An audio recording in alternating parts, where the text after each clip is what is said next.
Hello viewers, this is Dr. Kamar Sima and it's my pleasure to be at the Embassy of Kazakhstan to have an interview with Mr. Ambassador Yerzhan Kistafin. Mr. Ambassador, thank you very much for your time for speaking with us. Assalamu alaikum, thank you so much for coming. Thank you. This is a very important year in the history of Kazakhstan. This has been 13 years of independence, 30 years of independence. And it's a very important day for Pakistan as well, and it's an important year for Pakistan as well. The first time the Kazakhstan's president came was back in 1992, President Nuristan. What do you make that how far Pakistan and Kazakhstan have reached in all these years?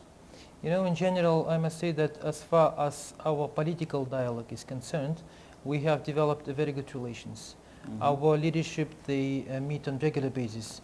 For example, last year, Prime Minister His Excellency Shehbaz Sharif met twice with our President His Excellency Kasim-Jomart Tokayev. Yeah. Moreover, your Prime Minister for the first time paid a visit to Kazakhstan. He participated in the SICA summit, a regional forum dedicated to cooperation and security in our region in Asia. And in general, I must say that we have developed an excellent dialogue. But when it comes to practical terms, I mean our bilateral trade interaction between our relevant authorities, I think there are a lot of things that we have to develop, a lot of things to be done. And these last 2 years, we've been working hard in collaboration with your embassy based in Astana to strengthen cooperation between our governments at the G2G level, at the B2B level.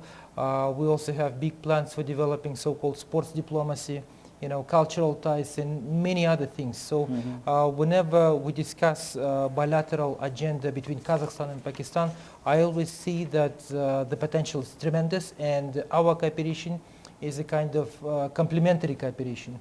You have what we need and we have what we need. So it means that we can help each other. Well, Ambassador, despite the fact you have mentioned so much in all these years, how we have gone through it, and there is a potential to do much more. How do you see the BRI, the Belt and Road Initiative, where we have seen that the Chinese have started some 75 projects worth $35 billion in Kazakhstan. And in Pakistan, we also have the China-Pakistan Economic Corridor. The Chinese are investing there and here. So do you believe that even the BRI can connect the region, or it has a potential to connect the region, looking at the level of investments in the region in both countries? You know, as many experts say today, that regional connectivity is the name of the game. And this is why we believe that Kazakhstan, our land for centuries served as a bridge connecting East and West. So this is why we believe that Kazakhstan can play its important role in terms of developing connectivity. Again, some experts say that Kazakhstan is not a landlocked country, it's a land-linked country. So this is why our president stressed several times that one of the top priorities for our government is to develop our transit and export potential, to develop to complete this very important task. Nowadays, we are focused on two main international transport corridors. The first one is Trans-Caspian and another one North-South corridor. As far as BRI is concerned, I must say that for the first time, President Xi Jinping announced this idea 10 years ago during his visit to Kazakhstan, during his lecture delivered at the Nazarbayev University. It was the first time when he, shared his idea to develop such a mega infrastructural project. And I must say that Kazakhstan is an integral part of the BRI initiative, as well as Pakistan with CPEC, as you rightly mentioned.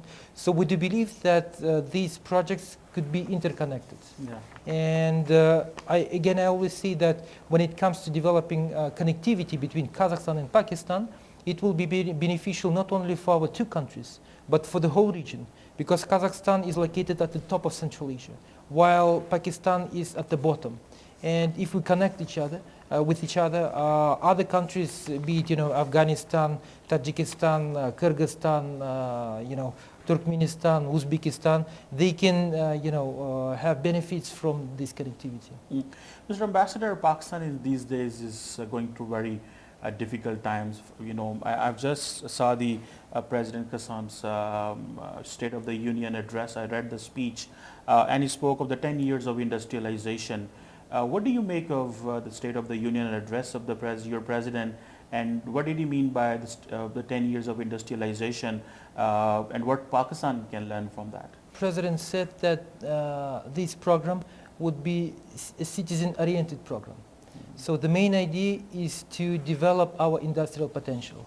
He mentioned several sectors, such as agriculture, tourism, and minings, and many others. And I do believe that in this term, Pakistan has a great potential, and Pakistan has a great experience, and we can learn a lot from you. Kazakhstan is the 9th largest country in the world. We are 2.7 million square kilometers. And we can serve, again, as our leadership says, we can serve as a food basket for the region. We can provide food security for the entire region, Eurasian markets. So this is why we are now developing our agriculture. Agriculture can serve as another driver for economic development of Kazakhstan. Another area, our textile industry, pharmaceutical industry. And whenever I mention these sectors, I always keep in mind that Pakistan has great experience, and through our bilateral cooperation, we can learn from your expertise, we can learn from your experience, and we can bring your knowledge to Kazakhstan to develop joint ventures and to expand presence of your companies, not only in Kazakhstan, but in the entire region. On the other hand, Kazakhstan is ready to share our knowledge when it comes to fintech, for example, and many other areas. And this is why I always say that it's a complementary cooperation. So the President Kassim also mentioned about the digital transformation centers.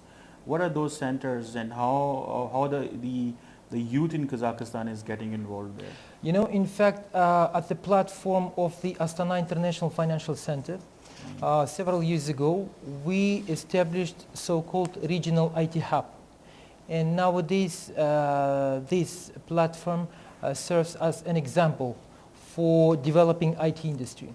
The idea is to bring this model not only to the biggest cities, but to the regions, and to help youngsters to develop their knowledge in IT sector, and to create many other sectors which are related to the IT industry. And this is why our president tasked our government to establish such kind of IT platforms in each and every region. We believe that it will help dramatically to develop knowledge of our people and to develop their professional skills.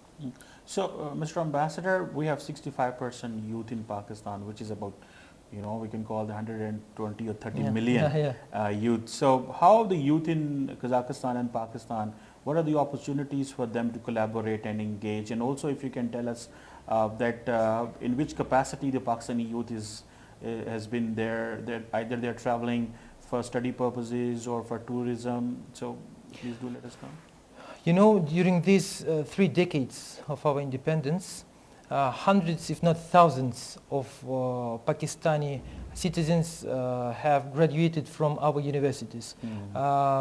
Mainly, most of the youngsters, they go to Kazakhstan to study at our medical universities. Apart from that, we are also, as is also already mentioned, we are developing so-called sports diplomacy. Our athletes, our players, on regular basis, they visit Pakistan. For example, Taekwondo international tournament, which is held on annual basis since 2021. Islamabad Tennis Cup, so on and so forth. And on the other hand, your athletes on regular basis, they visit Kazakhstan. This year, wrestlers from Pakistan, they participated in the international tournament organized in Kazakhstan. So many other areas. So I do believe that through such kind of collaboration, we can strengthen ties at the people-to-people level with the main focus on young generations. Moreover, something like 2 months ago, a president of the grappling federation visited Pakistan, and he is the owner of one of the best Martial Arts Academy in Kazakhstan. So now we have this idea to develop collaboration between our MMA academies, and we want to establish martial arts academy, so called Kazakh Batyri, in Islamabad, Lahore, and Karachi. So I think that through such kind of interaction, we will be able to make our youngsters, in general our people, know more, learn more about our countries, and definitely it will bring our two brother nations closer to each other. So Mr. Ambassador, let's talk about the Kazakh airline. We have recently seen that the flights from Almaty to Lahore and Almaty to Karachi have started. How do you see this improvement and development for connectivity between both the countries, and what is the level of the frequency of these flights? At the beginning of July, our Kazakh airline company called SCAT started operating flights from Almaty to Lahore. So it's a 2.5 hour flight. It's not that far. It's almost like the flight duration between Islamabad and Karachi. Yeah. Direct flights are the backbone of any cooperation, and it helps a lot. For me, it is a very good opportunity to invite more people to visit your beautiful country. On the very first flight, we brought some travel bloggers from Kazakhstan. And as they were saying that before coming to Pakistan, they thought that it would be just another trip, just to put mark that they visited Pakistan and this is it. Now they want to come again. They came and they saw themselves how beautiful your country is.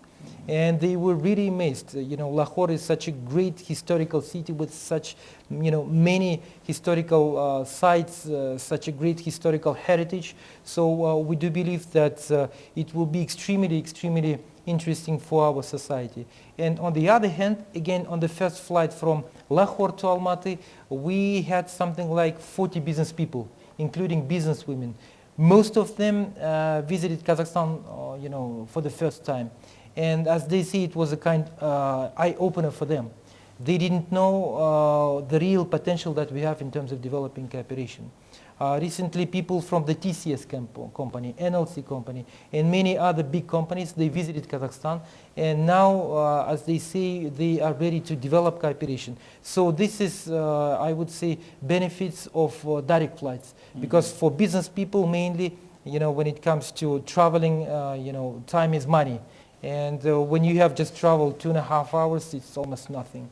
So SCAT Airlines, they operate flights on weekly basis, twice a week, every Wednesday and Saturday. But starting from September 19th, they will be operating flights every Tuesday and Friday. It means that if you travel on Friday, you will have full 2 days for to enjoy Almaty, to make city tours, so on and so forth. If you are traveling for business, you can easily travel on Tuesday. You will spend 3 days, working days in Kazakhstan. So it's up to you. It depends on So has it improved some tourism as well? Yes, yes. The passenger traffic is growing. More and more people are visiting Kazakhstan. Last time when I was coming back from my vacation to Lahore, I met Pakistanis, and they told me that it was their first visit to Kazakhstan, and they had very positive, kind of feedback and positive memories, sweet memories, warm memories about their trip to my country. And as they say, they will be visiting Almaty, not only Almaty, other cities of Kazakhstan on a regular basis. So, Mr. Ambassador, what is the potential of this transit and trade agreement between Pakistan and Kazakhstan? You have been intending for that, you have been trying for that, and you have spoken here in Pakistan. Do you believe that there is a potential for that, and the governments on both sides are going to make it operationalize and materialize it? So we started our negotiations on the transit trade agreement back in 2021. I hope that by the end of this year we will sign this very important agreement within the framework of our Intergovernmental Joint Commission. The 11th session, the 12th session should take place, inshallah, this year in Kazakhstan. So we would love to invite our counterparts, Ministry of Economic Affairs, Ministry of Commerce, to visit Kazakhstan and to finally conclude this agreement. We do believe that the transit trade agreement will help us in terms of creating a legal framework for further boosting bilateral trade between our two countries. So, Mr. Ambassador, have you seen or are you observing any academic cooperation among the universities of both the countries? Because academia plays an important role in connectivity and sharing. If we share literature and if we engage academically, it means the youth and the society and largely the nation is connected. Since 2021, it was one of my main focuses to develop direct ties between our universities. And for example, Qadi Azam University, University number 1, signed at least 4 MOUs with the leading universities of Kazakhstan. Moreover, some companies from Pakistan, they visited our country, and the purpose of their visit was to establish interaction, to establish contacts with our universities.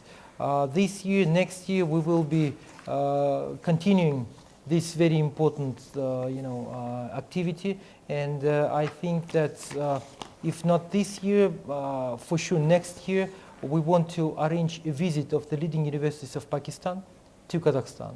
At least NAML, Qaid Azam, NAST, University of Punjab, Bahauddin Zakari University, Beacon House National University, a lot of universities which are willing to develop cooperation. And from our side, I also see a great interest for developing cooperation with your universities. So, Mr. Ambassador, coming on the security side, what kind of a collaboration you see the Kazakhstan and Pakistan's military have in terms of combating terrorism? Because this is, both the countries and particularly the region is going through this mess. So I have seen that the Kazakhstan's military is learning from Pakistan's military, particularly about the counter-terrorism operations. So what kind of a cooperation have you seen, and do you see that? I must say that military cooperation is one of the most developed. And Pakistan has a great experience in this term. And when it comes to terrorism, it is well known that it's a challenge not only for our region, but for the whole world. It's one of the greatest challenges that the international community faces today. And only through joint actions we can effectively counteract, we can effectively address this very important challenge. And I think that cooperation between Kazakhstan and Pakistan in this term is very effective. On regular basis, we have joint drills. On regular basis, our servicemen, they visit your, for example, National Defense University. So it is not only about, cooperation between, in terms of joint drills. It is also about developing cooperation between our national defense universities. It is also about learning from your peacekeeping operations, so on and so forth. So what I'm saying is that this cooperation is a multidimensional one. Apart from that, this year, for the first time, we held the very first inaugural session of our joint committee on military technical cooperation. This is another dimension which we see as a very potential one, and we do believe that interaction between our defense industries can also contribute to strengthening ties between our countries. And for example, our delegations, they visited IDS in Karachi, then another PIMEC, maritime exhibition. So it means that our side as well as your country pay great attention to developing our cooperation in the defense industry as well. So, Mr. Ambassador, I think the Federal Minister for Investment visited Astana, I think last year. So what do you make of the bilateral trade between both the countries is not that much encouraging, above $200 million, $220 million perhaps. So do you believe that we can reach to any mark of $1 billion, and do you see that the work or commitments are on that direction? Absolutely. I do believe that it is absolutely possible, and the main thing that we should be focused on, what we need to do. We need to build trust. This is very important. the main issue that we need to address is lack of information. Your business community, as well as business community of Kazakhstan, know little about the opportunities that we have in terms of developing our bilateral trade, in terms of developing investment projects. But now, step by step, we are engaging different companies from agriculture, for example, from fertilizers business, and from machinery, so on and so forth, in order to explore business and investment opportunities, what can be done.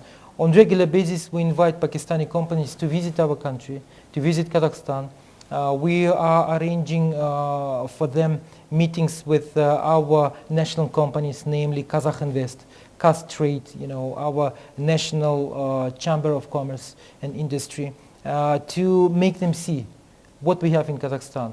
Nowadays, Kazakhstan managed to create one of the most favorable conditions for investors. I'll give you just one figure. Last year alone, our country attracted more than $26 billion as foreign direct investments.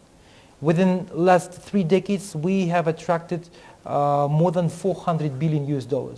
So the figures, they say for themselves. And this is why I think that we should develop trust step by step. We should arrange such kind of interaction between our business communities on regular basis. For example, this or next year we are planning to organize a single country exhibition made in Pakistan. The last single country exhibition made in Pakistan took place May last year. We invited something like 130 business people from Pakistan. And vice versa, we want to invite Kazakh business community to visit your country. And this is the way we will be able to develop interaction, and business people, they do not need our kind of guidance. They know what to do. We just need to build bridges, as we say, to connect the people. In the end, what message you will give to the people of Pakistan, Mr. Ambassador? My main message is that we are two brotherly nations. There are so many things that unite us. Now it is time to revive those brotherly relations that we used to enjoy in the past.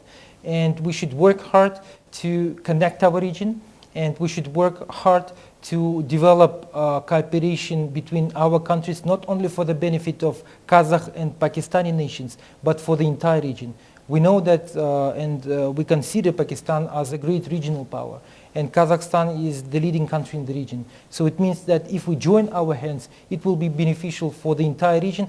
And the final goal is to make our region successful on international markets, is to make our region competitive on the international markets. So this is our goal, and through supporting, helping each other, I do believe that we will be able to achieve this very important goal. Thank you very much, Ambassador. It was indeed a pleasure talking to you. And viewers, it was a conversation with Mr.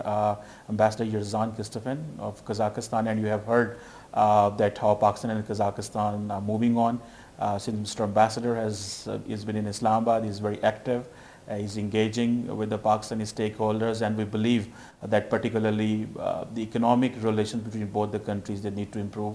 If the air connectivity has improved, we need to improve the land connectivity as well. And at the end of the day, we are a part of the region. And if we can reach a mark of $1 billion bilateral trade, I think that will be a great something to enjoy and celebrate. Once again, thank you very much, Ambassador, and thank you, viewers. Thank you for coming. Thank you.